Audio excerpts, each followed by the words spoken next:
Voici la suite de l'histoire des fous. Mimosa tente une traversée. Mimosa a essayé, mais elle est tombée. La voilà qui se désaltère et se dirige vers l'eau. Happée par la tension de l'eau, elle est présente en haut du réservoir. Elle va se noyer. Elle s'est noyée dans l'eau et flotte tout en haut, la tête sous l'eau. Aïe aïe aïe! Ça devient vraiment dangereux cette exploration. Une intervention pour vider la réserve d'eau est nécessaire. Elle gît au sol, à présent, et elle a vraiment mal au poing. Noyée, pourtant Mimosa respire encore. Mais imperceptiblement, regardez, une patte bouge. Avec un peu de temps, la voilà qui bouge la tête. Par contre, ses jambes ont l'air paralysées et elle ne semble pas encore s'être rendue compte. Ah, la voilà qui remarche. Elle semble sauvée. Une fourmi peut être donc réanimée après avoir fait semblant d'être noyée. La vie de Mimosa ne sera plus jamais la même. Et sa survie ne tient qu'à un fil. Mais Mimosa, qui était noyée et qui n'a jamais traversé le pont entièrement, ne semble pas encore prête.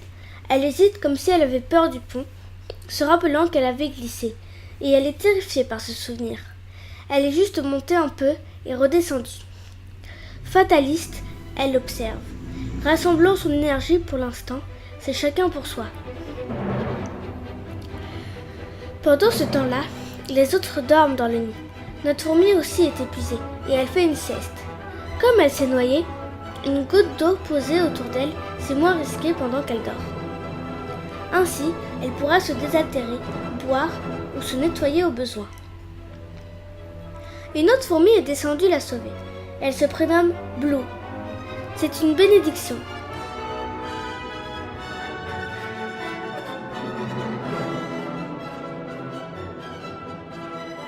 Ah, mais elle est passée à côté de Mimosa pendant qu'elle dormait et ne l'a pas vue. Alors, il faut qu'elle la voie. Ah, ça y est, elle l'a réveillée. Elle accroche son regard en signe d'encouragement. Il faut qu'elle lui montre le chemin maintenant et qu'elle discute.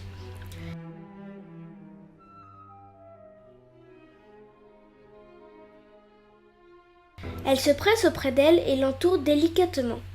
Ce geste méticuleux est bien plus qu'un signe d'hygiène et lui signifie son attachement. Elle se laisse faire, mais son état semble désespéré. Sa survie en dépend.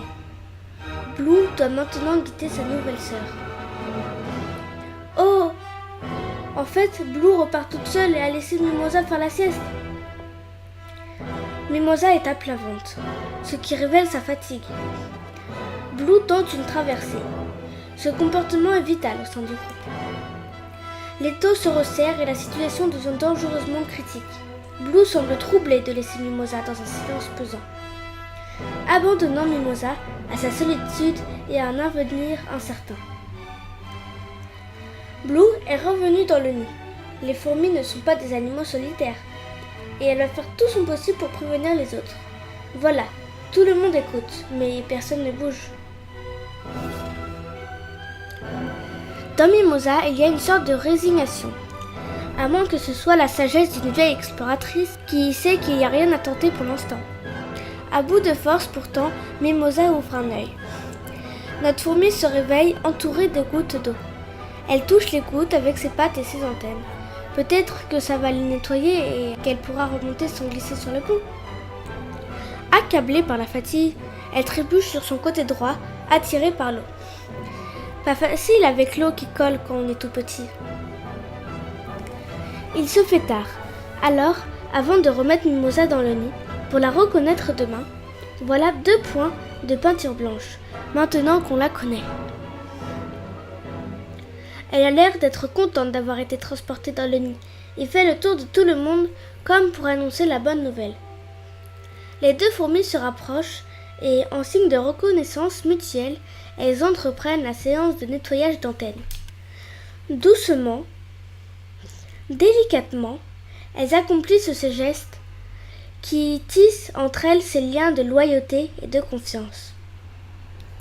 Ce rapprochement est une première étape pour fêter la bonne nouvelle et signifie aux membres du groupe qu'elle est revenue parmi elles.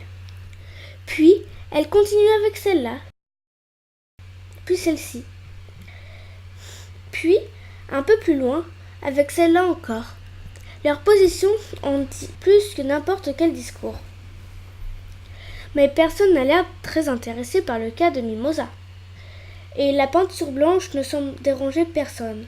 Et pourtant, on ne sait pas précisément le langage des fourmis à se nettoyer les antennes, mais ce rapprochement marque une attention attendrissante. Tout est calme à nouveau. Mimosa souffre toujours de sa noyade, mais ne semble pas être gênée.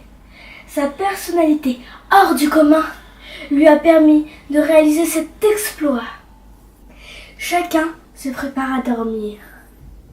Chaque individu choisit un emplacement avec soin, près de sa famille. Elle passe de longues heures à dormir, ce qui justifie, selon des études scientifiques, leur grande intelligence. Jeanne ne dort que d'un œil. Elle ne doit jamais baisser sa garde. Elle va devoir rester vigilante et rester aux aguets. Les naissances continuent grâce au travail courageux et d'exploration de récolte de nourriture de Mimosa, Rose et Adèle. Voici les œufs tout petits, ronds, blancs et brillants. Avec le temps, l'œuf va grossir, s'allonger et se strier. Les fourmis prennent très souvent soin de ces larves, en les déplaçant et en les touchant, pour leur apporter le plus grand soin. Puis, les membres apparaîtront, repliés contre le corps et la tête, comme si elles étaient coincées dans un œuf.